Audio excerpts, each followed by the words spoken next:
Alright, so today we're looking at lesson 27. We're going to look at the inclined plane. So hopefully you'll understand inclined planes after this lesson.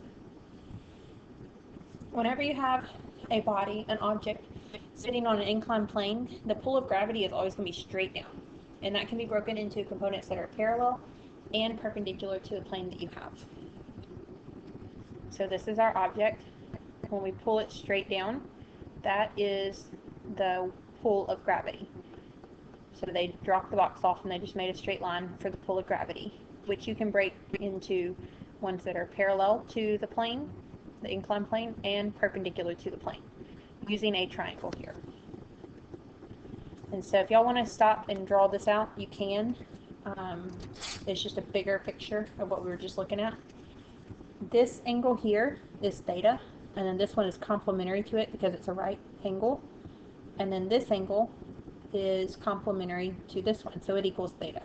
So if this is 50 degrees, that means that this angle here is going to be 50 degrees. So this is your force due to gravity, and then this is the x part of it, and this is the y part of it.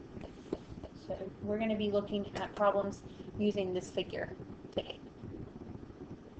So let's look at an example. We have a block whose mass is 47, and it rests on a frictionless plane that is inclined 43 degrees with the horizontal. Find the acceleration of the block down the plane. So if you set something on an incline, think of a ball. If you set a ball on an incline, it's going to start rolling. If you set a block on an incline, it may or may not start sliding down, and that's going to depend on friction.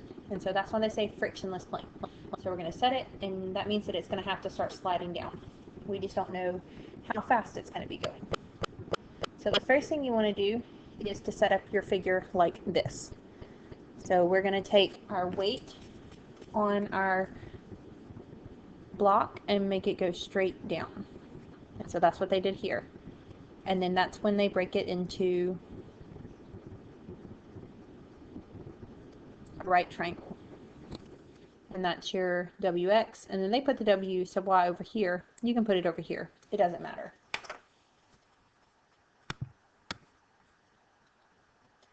And so we're going to use our sine and cosine to find these numbers here. So if I use, we'll start with WX. First we have to find the weight before we can do W sub X. So this number is going to be 47 times 9.81 because the weight is equal to the mass times the gravity. So your weight is going to equal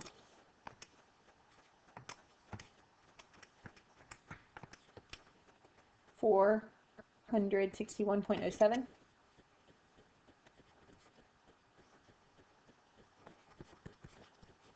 And that's what's pulling straight down.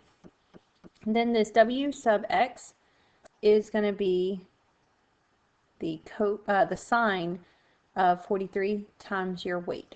So 461.07 sine of 43. That's going to be your WX. Then your W sub Y, this is like a square basically, but I don't like them putting it over here, so I'm going to put it over here. It's just on the other side, but it's going to be the cosine. So W sub Y is 461.07 times the cosine of 43 degrees. And so that's where this number and that number come in. And then the force normal is just acting on the block. It's always opposite of where the block is resting. So your force normal is pushing back this direction on your block.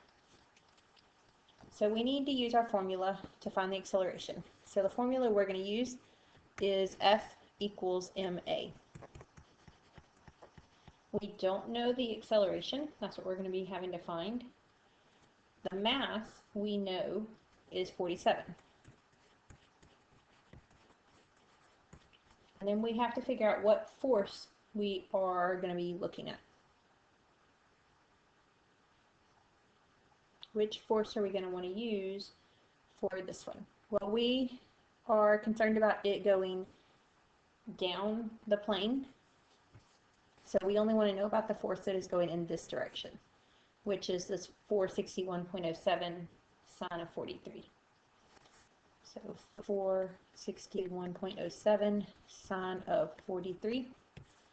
And then you're going to divide by the 47 to find your acceleration. So we actually didn't end up needing our normal force or our W sub y on this particular one. But we will talk about these later where we do have friction and we will need them. So we're not going to just ignore them. We are going to practice finding them. And so if you plug that into your calculator, you get 6.69, and we're going to go to 3 sig figs because that's what all of our numbers that they give us have. And then we have meters per second squared for acceleration. So that would be your answer. Okay, we're going to look at another example. It says the coefficient of static friction is 27.1. In the example, 27.1 is 0.8. Will the block slide down the plane? So this is the figure that we have. This was the normal force, the y component of our force. This was the x component. And the static friction is always acting against it. So our formula F sub S is equal to mu sub S F sub N. And the force normal is the number here, 337.2, and the mu sub u is 0.8. I have those backwards. This is that one, and that's your force normal. And so if you multiply those two together, you get 296 or 269.76. And so it says, will the block slide down the plane? Well, the force that is pulling it back up is almost 270, and the force that's pulling it down is over 300. So the force that's pulling down is greater. So will it slide down the plane? Yes, it will.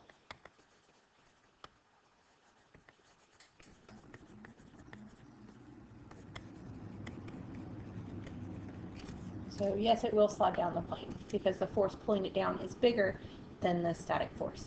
We would have to be bigger than this number for it to stay stationary, which is possible depending on what the static friction is. Okay, for this one, we have a 93 kilogram block resting on a plane at a 36-degree incline.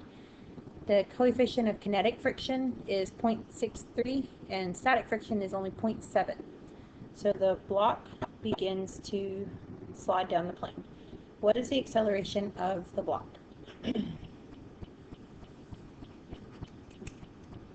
So first thing we need to do is figure out what the weight is here. So we're going to do 93 times 9.81.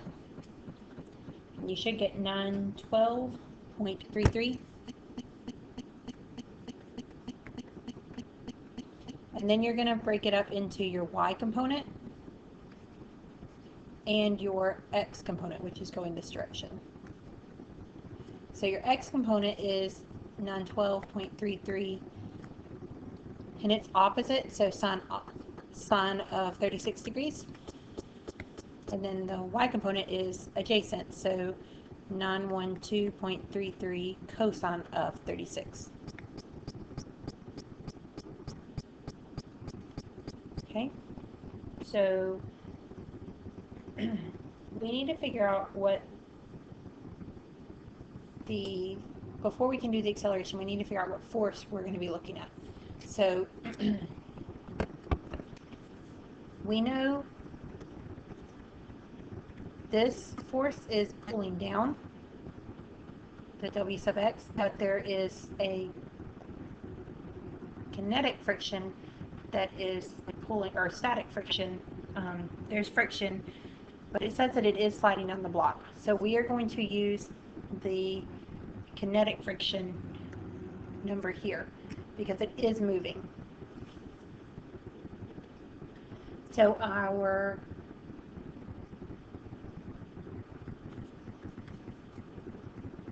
force that is in the x direction is going to have to equal the force of the kinetic friction. And so 912.33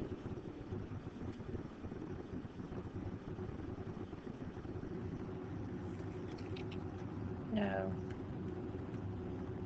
sorry. We need to find out what the difference between the two is. We know that our kinetic friction is this formula. And so they told us the mu is 0.63 and our force normal is the same as what's in the perpendicular direction, which is this 9112.33 cosine of 36. And if you multiply those, you get 465. And so that's what's pulling backwards, going this direction. And we are going down at a rate of 912.33 sine of 36. So 912.33 sine of 36 minus 465 would give you the force that is actually going down. That's the difference between these two forces. And then that's our force, whatever that number is, which is negative, no, it's not negative, it's 71.2. And so 71.2 equals mass times acceleration. And our mass, they told us, was 93. And so you divide.